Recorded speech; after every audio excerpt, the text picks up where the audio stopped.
Descending is an essential part of bike racing, and to do it well takes practice. Doing it safely requires focus and for everyone to race smart. Leave enough of a gap to the rider in front of you to allow you to react.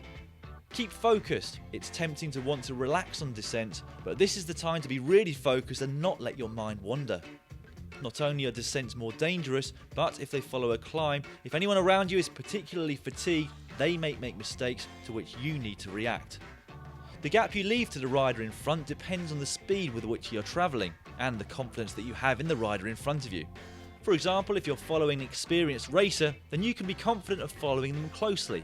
But if you're behind someone that you know is new to the sport, then give them some more room. Stay close, but make sure you have a clear view of the road ahead. Don't make any sudden accelerations and always brake smoothly.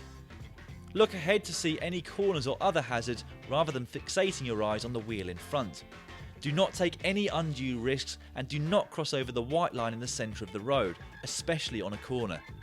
Professionals might have the luxury of closed roads, but we don't, so put safety first at all times. Be relaxed, bend your arms and legs, allowing your body to absorb any bumps in the road. Try to avoid contact with anyone around you. Even if you're confident, they might not be. If, however, you do bump into somebody, then stay relaxed and don't panic. Ride as close to the front of the group as you can.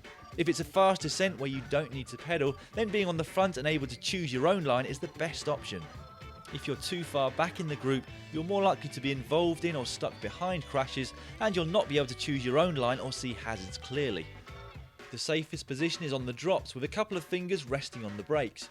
Remember not to brake suddenly in a group, and to do any braking that you need before you get to a corner and not when you're in a turn. If you're an extremely confident descender and looking to make up positions, make sure you give those in front of you room and verbal warning before you shoot past. If, on the other hand, you're a nervous descender, give yourself some space and choose your lines carefully. Allow enough space to give you time to react if something happens in front of you. Giving warning to those behind you about any hazards such as holes is even more important at high speed.